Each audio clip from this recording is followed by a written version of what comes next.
Toda quinta-feira e todo domingo pela manhã e à noite, a nossa igreja providencia espaços de crescimento para as crianças. É isso mesmo, no plural, irmãos.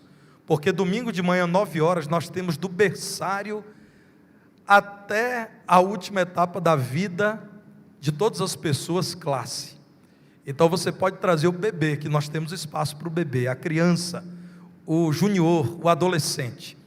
E culto pela manhã e à noite, na quinta-feira culto à noite também. Culto da família, sempre temos também o culto infantil.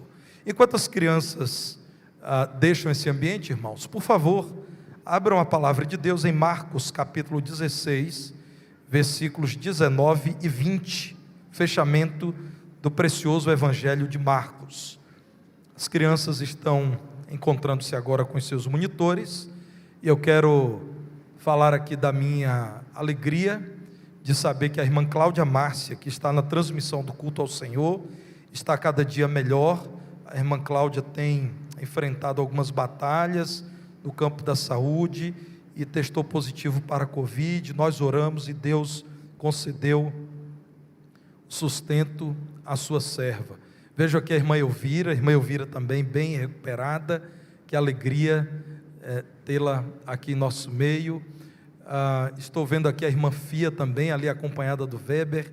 Deus abençoe a irmã Fia, irmão Vilela, irmã Regina. Deus abençoe todos vocês. E aqueles que eu ainda não identifiquei, mas que eu sei que estão conosco, vencendo cada dia os desafios do viver e tendo a alegria de estar aqui nessa manhã no culto ao Senhor.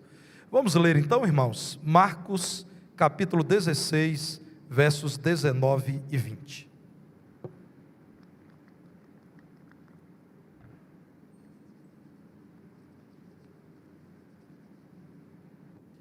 Diz assim a palavra de Deus: de fato, o Senhor Jesus, depois de lhes ter falado, foi recebido no céu e assentou-se à destra de Deus. E eles, tendo partido, pregaram em toda parte, cooperando com eles o Senhor e confirmando a palavra por meio de sinais que se seguiam. Mantenha a sua Bíblia aberta nesse texto da palavra.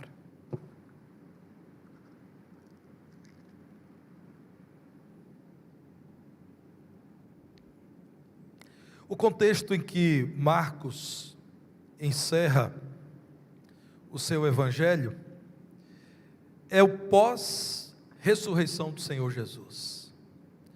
Uma sequência de fatos inéditos, extraordinários, incríveis. Visitaram aqueles que creram em Jesus e também aqueles que observavam os crentes em Jesus depois da morte de Jesus. A palavra do Senhor apresenta a chegada de mulheres logo nas primeiras horas do domingo para honrarem o corpo de Jesus com aromas, com ervas, e descobriram então que o Senhor Jesus não estava mais naquele lugar em que ele fora posto, seu corpo não mais estava ali. Assombradas, aquelas mulheres, segundo Marcos 16, versículo 8, nada conseguiram dizer, apesar de terem recebido do anjo a ordem para que dissessem aos discípulos, como diz Marcos 16, 7, que Jesus ressuscitara e que ele iria adiante para a Galileia, onde os discípulos o veriam. Meus irmãos, não é falta de fé. Nós estamos falando de mulheres tementes a Deus, que nunca viram algo dessa natureza, e nós ainda hoje nos espantamos com aquilo que Deus faz, quando vemos um homem torto, uma mulher ímpia convertidos a Cristo, e nós ficamos ainda espantados com o que o Senhor faz. Aquelas mulheres se espantaram, nada disseram, nada falaram, mas o Senhor continuou dando sinais daquilo que estava por fazer. Então ele manifestou-se àqueles que caminhavam para Emaús. Por fim ele apareceu aos 11, só não estava ali Judas Iscariotes, porque escolheu o caminho da maldade. Estavam à mesa, e o Senhor então se apresenta, confronta a incredulidade, a dureza de coração, porque eles, em sua maioria, também não demonstravam acreditar que Jesus havia ressuscitado. Nós encontramos então o Senhor Jesus Cristo repetindo a ordem de sempre. Então nós chegamos a Marcos capítulo 16, verso 15, quando Jesus olha para aquele grupo espantado e de algum modo inerte e diz: ide por todo mundo e pregai o evangelho a toda criatura. Quem crer e for batizado será salvo. E por que vocês devem pregar? Porque também quem não crer será condenado. Nós encontramos, irmãos, a palavra do Senhor apresentando a nossa grande comissão, mas se não houvesse a cooperação de Deus, nada mais seria do que uma grande omissão para nós, porque seria impossível um pequeno grupo à margem do poder em Israel e em Roma, enfraquecido, entristecido, cheio de dúvidas, sair por todo mundo e pregar aquela boa notícia de Jesus, se o Senhor não cooperasse com aquele grupo. Só é possível cumprir a ordem de Jesus, ir por todo mundo, a fim de que o evangelho seja pregado a toda criatura, se o Senhor mesmo for o nosso grande cooperador. É por isso que nós fazemos missões, essa obra que é a pregação do evangelho em todos os lugares, porque cremos que Deus estabeleceu essa obra e Ele coopera para que essa obra seja cumprida. Nós somos a parte mais frágil do empreendimento. Sem o Senhor nada podemos fazer. O Senhor é a parte especial do empreendimento missionário. A palavra do Senhor nos mostra que no cumprimento dessa missão, primeiro, o Messias seria confirmado por meio de sinais, a exemplo da sua ressurreição, mostrando que ele de fato era Deus. No verso 17, a palavra do Senhor ainda diz mais, que os que fossem em nome dele, pregando o evangelho dele, eles seriam acompanhados porque creram, pelo poder dado pelo Senhor, de expelir demônios, de falar em novas línguas, o que aconteceu em Atos capítulo 2, podendo falar das grandezas de Deus em línguas de pessoas que ali estavam e compreendiam a mensagem, pegarem serpentes se preciso, se viesse a beber algo mortífero, provavelmente dado para matar os cristãos, o Senhor poderia permitir que isso não acontecesse. Eles poderiam impor as mãos sobre enfermos e ver enfermos sendo curados, e tudo isso registrado no Novo Testamento mostra-nos, irmãos, a cooperação de Deus, sinais que foram necessários numa época em que muitos diziam: Jesus é uma farsa, é mais um que se proclama Messias, não deve ser verdade que ele ressuscitou. No nome de Jesus, demônios foram expulsos, enfermos foram curados, pessoas muito limitadas do ponto de vista intelectual alcançaram, por exemplo, a capital do império. Sinais que confirmavam quem era o Messias. O Messias profetizado em todo o Antigo Testamento, do qual destaco o Salmo 110, verso 1, quando Davi diz: disse o Senhor ao meu Senhor, disse Deus àquele que é o meu Senhor: assenta-te à minha direita, até que eu ponha os teus inimigos debaixo dos teus pés. Esse é um salmo messiânico que nos fala da glória do Messias. É uma profecia acerca do Senhor Jesus. Os sinais apresentariam Jesus, mas também credenciariam os apóstolos. Meus irmãos, há épocas na história da salvação em que muitos sinais são permitidos pelo Senhor. A era apostólica é uma dessas. A palavra de Deus não havia sido ainda concluída. O cânon, que é o conjunto de livros revelados pelo Senhor, não estava completo. Deus quis que muitos e muitos e muitos sinais fossem vistos para credenciar aqueles que falavam em nome de Jesus, sabendo que chegaria um tempo em que a palavra de Deus, verdadeira como é, seria esse grande credenciamento. Pregue a palavra de Deus e aguarde o que vai acontecer em nossos dias.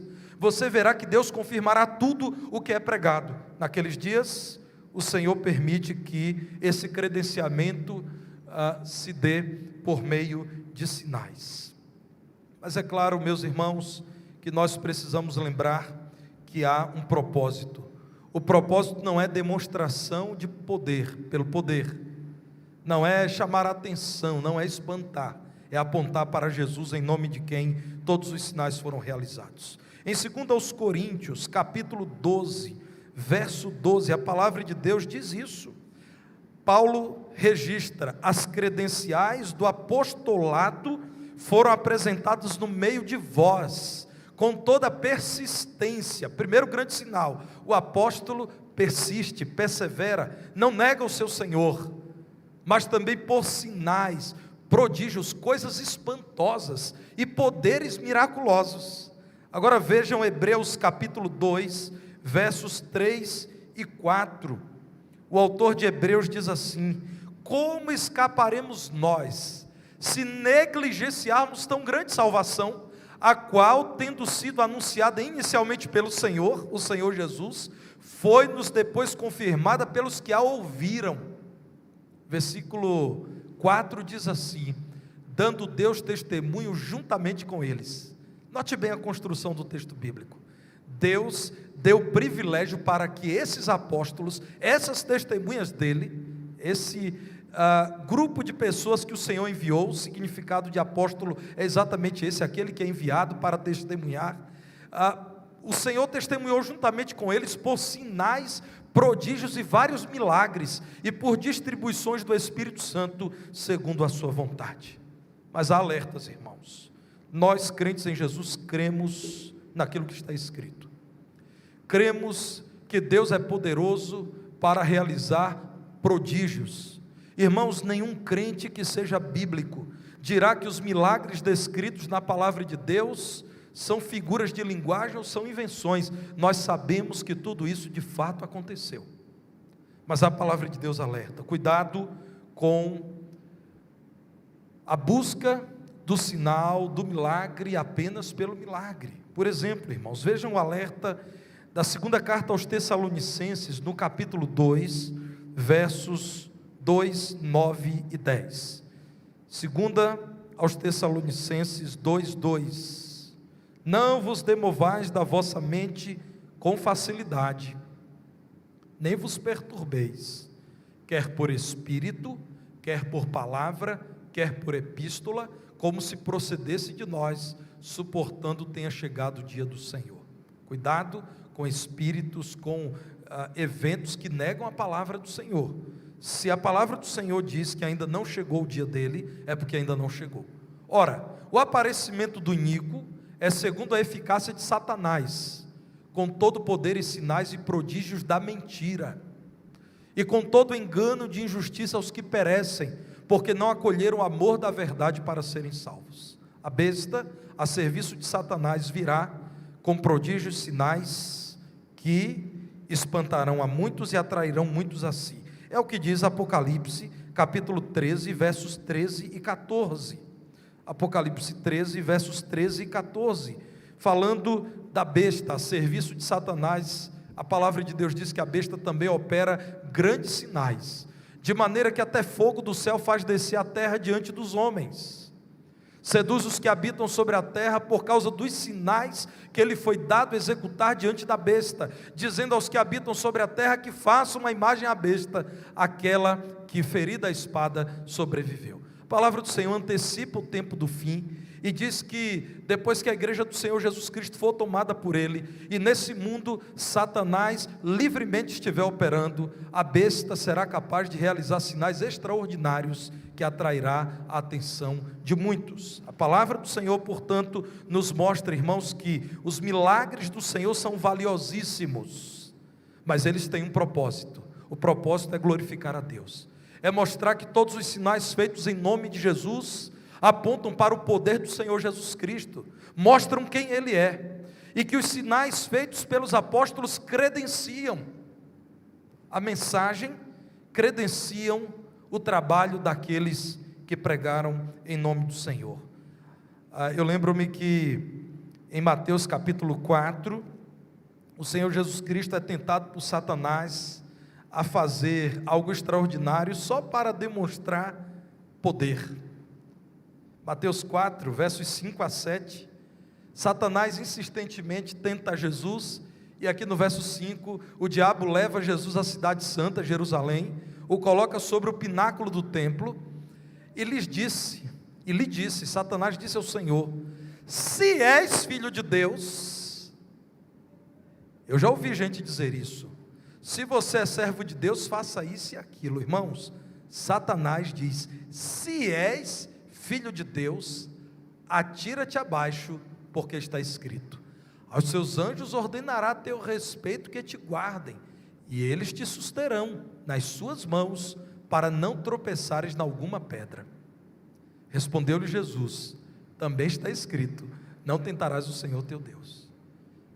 Satanás diz: Jesus, está na palavra, se você se lançar daqui do alto, os seus anjos vão te suster, eles acampando ao seu redor vão te livrar. E Jesus diz: ô Satanás, a Bíblia não é constituída só dessa parte, é toda a revelação que também diz: não tentarás o Senhor teu Deus. Meus irmãos, a conclusão do ministério terreno de Jesus, seguida pelo início do seu ministério intercessório no céu, nos mostram que o Senhor continuou cooperando com o seu povo. Quando Jesus deixa esse mundo na condição de homem, Ele não deixa o seu compromisso feito com os seus discípulos e, por consequência, com a humanidade. Aqui nesse mundo, em corpo, na forma de homem, Ele ensinou, deu exemplo, acolheu, consolou, abençoou vidas. Mas depois que Ele volta glorificado ao céu, Ele continua cuidando dos seus servos. A história continua. E aqui nós chegamos a Marcos capítulo 16, versículo 19, que nós lemos, que diz que Jesus foi recebido no céu e Ele está sentado à destra de Deus. Ora, irmãos, é claro que isso aqui tinha um significado especial para quem ouvia Jesus e estava sob o poder de Roma. Sentar à direita de Deus é o mesmo que ter o poder de Deus, compartilhar do poder de Deus. Jesus é Deus. Essa é mais uma referência à Trindade. Quando olhamos para Hebreus capítulo 7, versículo 25, nós entendemos porque Jesus ressurge e assunto aos céus, cheio de glória, ao lado do Pai permanece. Veja Hebreus 7, 25, também pode salvar totalmente os que por Ele se achegam a Deus. Por que se achegam a Deus? Jesus é o caminho para Deus, é aquele que redime o homem e o apresenta justificado ao Pai, vivendo sempre para interceder por eles. O Senhor Jesus Cristo, irmãos, hoje é o nosso intercessor, a quem devemos buscar em oração, de quem recebemos graça, é aquele que continua cuidando de nós. O ministério terreno de Jesus é sucedido pelo ministério celestial de caráter intercessório.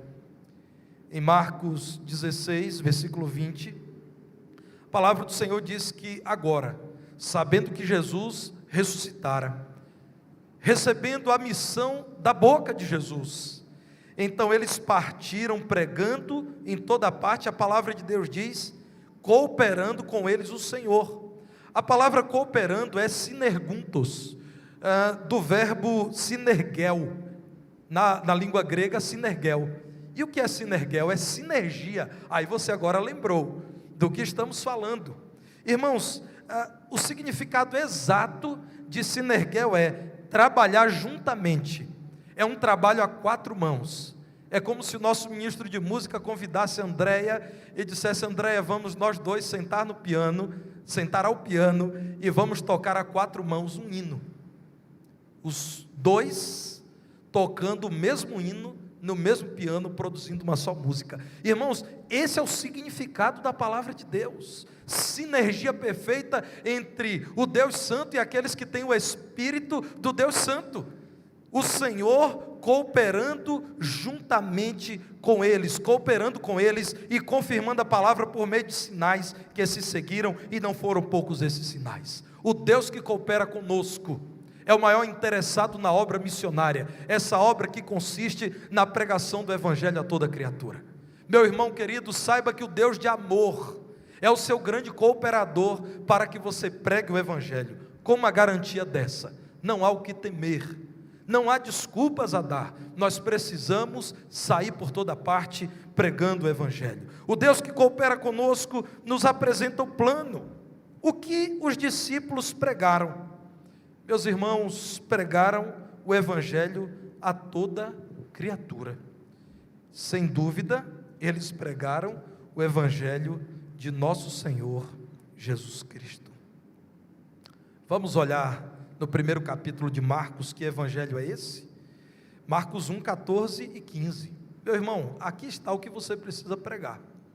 Depois de João ter sido preso, foi Jesus para a Galileia, pregando o evangelho de Deus, Evangelion, a boa notícia, as boas novas do céu, as boas novas da região angelical.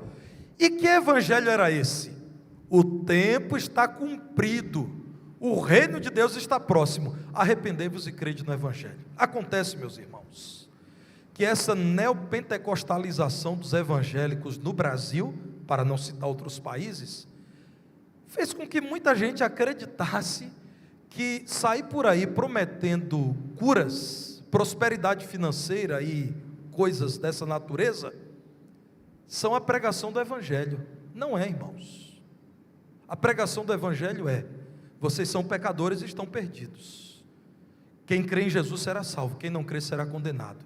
Arrependam-se e creiam em Jesus. Isso é pregação do Evangelho. Se você não pregou o Evangelho, aquela pessoa se converteu a outra mensagem, não ao Evangelho. Irmãos, quando numa reunião religiosa, alguém sequer abre a Bíblia e diz às pessoas: tragam aqui dinheiro à frente, porque vocês vão receber 10 vezes mais, e depois caminhem sobre uma estrada aqui de sal grosso, para que vocês sejam purificados, e que ao passar por baixo desse arco, vocês sairão daqui protegidos e vitoriosos. Não foi feito nada além do que um culto pagão. Não foi dito nada além de crendice, de balela gospel, nada além disso. Uma pessoa convertida a Cristo ouviu o seguinte: meu caro amigo, não se ofenda, mas você é pecador, perdido, destinado ao inferno. Só existe uma forma de livrar-se da condenação: arrependa-se agora e creia em Jesus Cristo para a sua salvação. Meu irmão, se você pregou isso e a pessoa creu nisso, ela é convertida. Mas no Brasil, nós temos milhões e milhões que se identificam como evangélicos que não ouviram essa mensagem. Ouviram coisas do tipo: venha e você nunca mais sofrerá. Essa é uma das mais terríveis heresias que gera essa multidão dos chamados desviados. Ouviu uma mensagem que nada passa de confissão positiva. Creram nisso e se decepcionaram, porque nem o mais santo dos crentes vai viver nessa vida sem problemas. Irmãos, uma hora a tragédia bate à sua porta. Eu estou me incluindo nisso, a nossa porta. É um engano essa mensagem de que alguém que creu em Cristo não enfrentará problemas, vai parar de sofrer. Isso é mentira, irmãos. Uma hora a desgraça chega na nossa porta, infelizmente chega. A tristeza, o luto, a dor. Então nós temos uma multidão que se diz desviada porque se decepcionou com Deus. Qual Deus? Deve ser o Deus do paganismo gospel do Brasil, não Deus do Evangelho, que diz que os sinais do apostolado são confirmados na perseverança de quem está debaixo do poder da espada, mas não nega Cristo, de que é lançado ao Coliseu com animais famintos e ferozes e não nega o Senhor Jesus, que serve de tocha para um louco como o imperador de Roma, Nero, para iluminar os seus jardins, crentes embebidos em óleo e sendo incendiados e não negam a Cristo. É como Estevão, é como Filipe, como tantos outros que não negaram o Senhor mesmo sob intensa provação. Irmãos, isso é pregar o Evangelho. O Senhor nos apresenta um plano. Qual é o plano? Saiam pregando. Todos que vierem a crer, ensinem as demais coisas e enviem esses também para pregarem em outros lugares. Nós estamos falando de missões regionais, e o plano do Senhor é que cada membro de cada igreja da nossa cidade, da nossa região, pregue o Evangelho, e aqueles que vierem a crer, que sejam discipulados, que sejam doutrinados, que sejam ajudados, que sejam confrontados, que sejam consolados, que sejam integrados no corpo de Cristo e também enviados a pregar. Esse é o plano. Deus cooperará conosco nesse simples e poderoso plano. O Deus que coopera conosco também nos entrega a mensagem. Eu já disse, qual é a mensagem? Arrependimento e fé. Arrependa-se dos seus pecados e deposite toda a fé em Jesus Cristo para a sua salvação. A mensagem inclui uma promessa, a promessa de nova vida eternamente com Cristo. Isso não é pouco, irmãos. Nós estamos falando do Evangelho que promete, isso sim é promessa do Evangelho, a todos os que creem, em quaisquer circunstâncias, ainda as mais terríveis, que o Senhor não os abandonará. Nada pode nos separar do amor de Deus que está em Cristo Jesus, nosso Senhor. Irmãos, nem a perda da memória separa um crente do amor de Deus. Quantos crentes muito idosos, já sem memória, eles não lembram do filho, não lembram da data de nascimento, mas lembram das escrituras, dos hinos do Senhor Jesus e dizem: eu sou crente. Isso me impressiona, irmãos. No trabalho pastoral, formalmente ordenado há 20 anos, mas eu lidero igrejas e congregações desde o ano de 97, são 25 anos. Irmãos, eu encontrei muitos idosos, inclusive no leito da dor, não lembravam de nada, sequer sabiam que estavam no hospital, mas quando eu começava a ler a palavra, eles recitavam salmos comigo. Abri o cantor cristão para cantar um hino, eles cantavam comigo, e eu perguntei tantas vezes: o senhor, a senhora continua crendo em Jesus? Sim, pastor, eu creio em Jesus. Qual é o nome desse pastor mesmo? Nem lembrava de mim, mas do Senhor Jesus lembrava. Do sumo pastor eles não esquecem. Irmãos, o plano é dado pelo Senhor que coopera conosco, mas a mensagem também é nova vida. É uma vida tão extraordinária, que apesar das aflições desse mundo, o amor do Senhor não nos é roubado. Isso você pode prometer, e o Senhor confirmará a palavra e cumprirá a promessa dele. Mas o Deus que coopera conosco apresenta o plano, entrega a mensagem e ainda nos dá poder para cumprir a missão. Eles partiram, segundo Marcos 16, para pregar em toda parte. Mas o Senhor continuava cooperando com eles. O Senhor continuava abençoando-os, confirmando o que eles diziam com sinais que seguiam aqueles que criam. Irmãos, o Senhor nos dá o seu Espírito, poder de Deus para pregarmos o Evangelho. Vejam o que diz Atos capítulo 1, versículo 8, recentemente exposto aqui muito bem pelo pastor Petrônio. Atos 1, 8 diz assim: recebereis poder, capacidade, unção, ao descer sobre vós o Espírito Santo. E ele desceu, está registrado no capítulo seguinte, que é o capítulo 2 de Atos. E então sereis minhas testemunhas, por toda parte, Jerusalém, região em torno de Jerusalém, a Judéia, na vizinha Samaria e até os confins da terra. Há muitos anos, uma pessoa me procurou, falando de uma mulher que estava com muitas dores no Hospital São João de Deus. E essa pessoa disse: pastor, o Hospital São João de Deus já fez todos os exames que existem para tentar diagnosticar a causa das dores dessa mulher. Os médicos dizem que do ponto de vista clínico não há nada nela, mas a mulher grita de dores, as pernas e os pés dela, ela tem vontade que sejam arrancadas, porque ela não suporta tanta dor, mas não há nos exames nada. Será que o pastor pode ir orar por ela? Disse: claro que posso, e fui lá orar. E eu fui como servo de Deus, irmãos, orei, abri a palavra, li, e na minha oração eu disse: Senhor, seja feita a tua vontade. Nós cremos que o Senhor pode curar essa mulher, se for o teu plano. Se for o teu plano, cura, Senhor. Se não for, dá força e sustenta. E aí, quando eu concluí a oração, aquela mulher já mais calma disse: pastor, as pernas pararam de doer. Irmãos, quando nós dissemos amém, ela disse: pastor, as pernas pararam de doer. O marido estava ao lado, lágrima começou a escorrer, disse: pastor, tem dias que minha esposa não para de chorar. Essa mulher só consegue dormir com medicação muito forte. o que está acontecendo aqui? Eu disse: olha, Deus é poderoso para dar a alguém que está sofrendo, que confia nele, o sustento e meia dor, mas Ele é poderoso para curar. E se é o que Deus fez aqui, louvado seja o nome do Senhor. Me despedi, irmãos. À tarde, os médicos voltaram e disseram: não há o que fazer, você tem que ir para casa. Nós só não sabemos te dizer o que aconteceu. Nós víamos uma mulher se contorcendo em dores e não tem mais dor alguma. Ficou até o dia seguinte. Na quinta-feira seguinte, veio aqui ao culto agradecer, emocionada, voltou para a cidade dela dizendo: Deus me curou quando nós oramos em nome dele. Irmãos, vocês que são membros dessa igreja me conhecem e sabem que eu creio firmemente que Deus pode curar ou não alguém.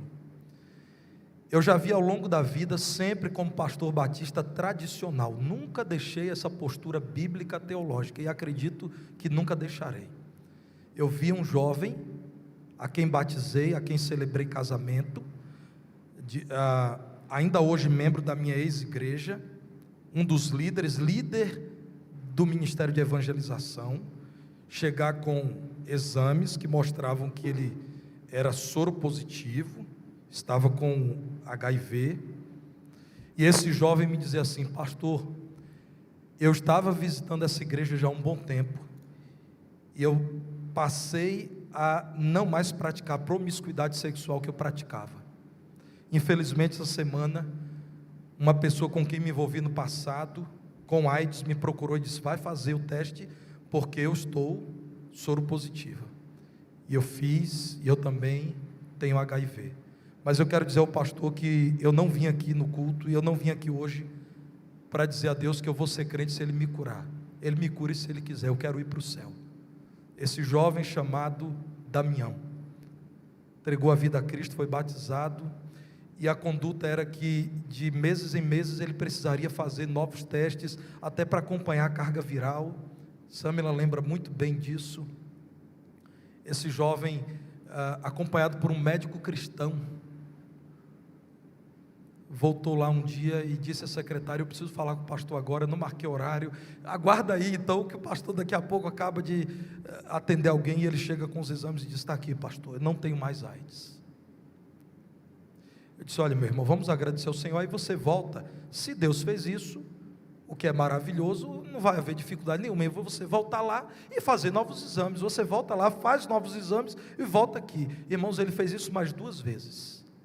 E depois de um tempo, quando ele foi casar com uma jovem que eu ganhei para Cristo na universidade, era minha colega do curso de História, eu batizei, depois casei os dois. Eu disse: você vai fazer os exames de novo, porque vai casar. Ele disse: pastor, você não sabe o prazer que eu tenho em fazer exame de sangue hoje em dia. Irmãos, esse menino é doador de sangue.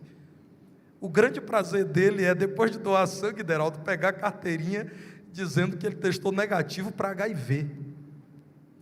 Meus irmãos, isso aconteceu numa igreja como a nossa, que prega o evangelho da salvação, e Deus realiza os milagres que Ele quiser, porque Ele é Deus. Aí tempos depois, ele me procurou dizendo: pastor, há uma igreja com uma outra linha doutrinária na rua de trás, querendo que eu fale num congresso de jovens para eu dar esse testemunho. Eu disse: olha, se depender de mim você não vai, porque eu já sei o que eles querem fazer com você.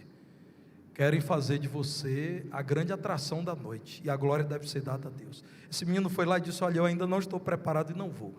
Muitos anos depois, na igreja que meu sogro pastoreava, e o meu sogro está conosco aí na transmissão, a juventude o convidou para falar da conversão dele, e foi a primeira vez em que ele falou da conversão dele, e disse: eu fui curado de AIDS. Irmãos, por que eu estou dizendo tudo isso? Porque nós já temos o poder de Deus pelo Espírito Santo, não há o que temer. Diga a um jovem desse: meu filho, o que você mais precisa é de Jesus, tudo mais o Senhor acrescenta segundo a vontade dEle. Irmãos, é sem ficar prometendo curas, que eu posso dizer que eu já vi curas extraordinárias. Eu citei 2 exemplos aqui, em momentos muito especiais do ministério, em uma e em outra igreja, Deus realizou coisas extraordinárias, para a glória dEle. Os irmãos não me verão em nenhum lugar dizendo: nós teremos o grande dia da cura. Isso seria, irmãos, brincadeira, isso seria heresia, falsa profecia. Como eu Não sendo Deus, posso garantir que Deus em algum dia vai curar alguém. Isso está nas mãos de Deus, irmãos. Deus pode, louvado seja o nome dEle. Mas é segundo a vontade dEle que Ele diz o dia, a hora e quem é a pessoa que vai ser alvo do milagre dEle. Eu não sou Deus. Ele nos dá poder para cumprir a missão pelo Espírito Santo que nos enche de coragem, mas pela palavra que nunca falha. Pastor, eu sou tão novo na fé, me falta ousadia. Abra a Bíblia, pregue a palavra. Deus confirmará a palavra dEle.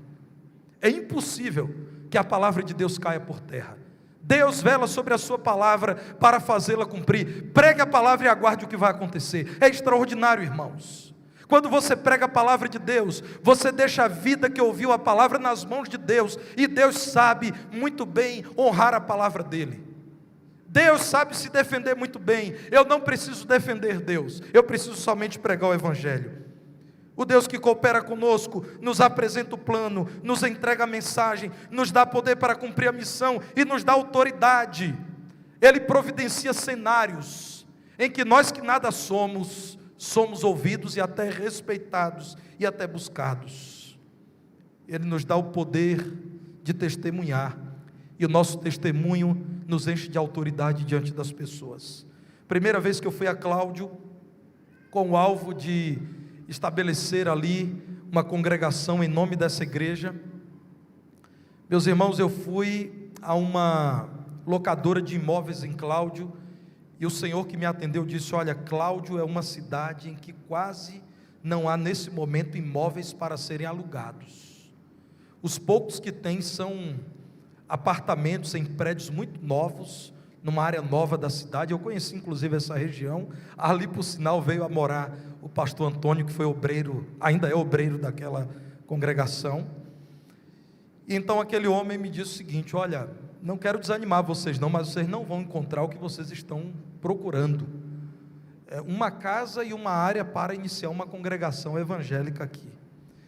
E eu estava acompanhado por um pastor. Quando eu disse a ele: é que o senhor ainda não sabe desse, mas o Senhor já providenciou. É que não chegou aqui na locadora, mas Deus já tem esse lugar. E depois eu vou vir aqui convidar o senhor para o senhor ir lá nesse lugar, para conhecer o lugar que Deus já preparou e não passou por sua locadora. E ele riu e disse: pastor, boa sorte. E meus irmãos, isso aconteceu. Quando nós inauguramos a congregação, inicialmente alugamos uma boa casa, e no sobrado ali se reunia o grupo. Logo depois, numa praça, nós alugamos o imóvel.